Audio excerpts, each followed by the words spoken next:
Very much. James Davis. Thank you, Chair. To Helen, Vernon also. Essentially, my main concern is the fact that birth injuries have not improved in recent years. Fundamentally, how would you say that you are looking to address this? Thank you. We address this in three ways at NHSR. We undertake research, as I've just described. We look at both at a micro level at the individual cases where that information needs to get fed back rapidly to the trust, but also at a more macro level, what can be learned for the system. And that's one of the advantages of a state scheme, is you've got all the information in one place. And we can, through our partners, such as the Royal Colleges, get that back to the system as a whole picture of what's happening in maternity services in England.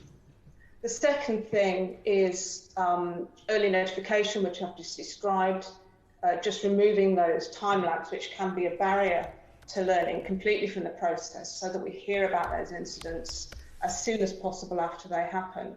As I was describing earlier, learning can go stale if things are left many, many years before the opportunity to engage with the organisation and hear from the family arises. So we want to accelerate that learning and ensure that change happens rapidly, and also follow up with organisations to make sure that changes that they promised to make have been implemented.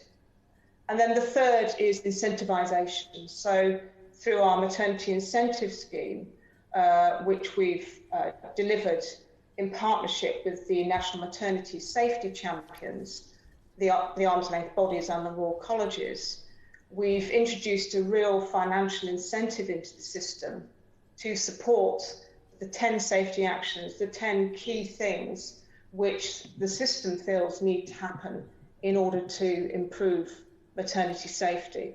And that's been demonstrated to create greater Helen, I'm visibility. so sorry, because we've got lots of other witnesses. I couldn't ask you, this is such an important area, but just to keep your answers very brief.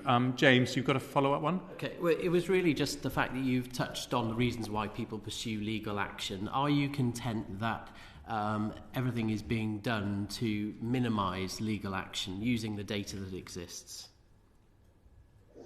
I think more could be done in the area of transparency and candour, and that's something we've long actively pursued. As I said earlier, I think if things happened sooner in the process, then things wouldn't escalate into legal action in the first place. So absolutely, more needs to be done. We all need to do more in that space. Thank you.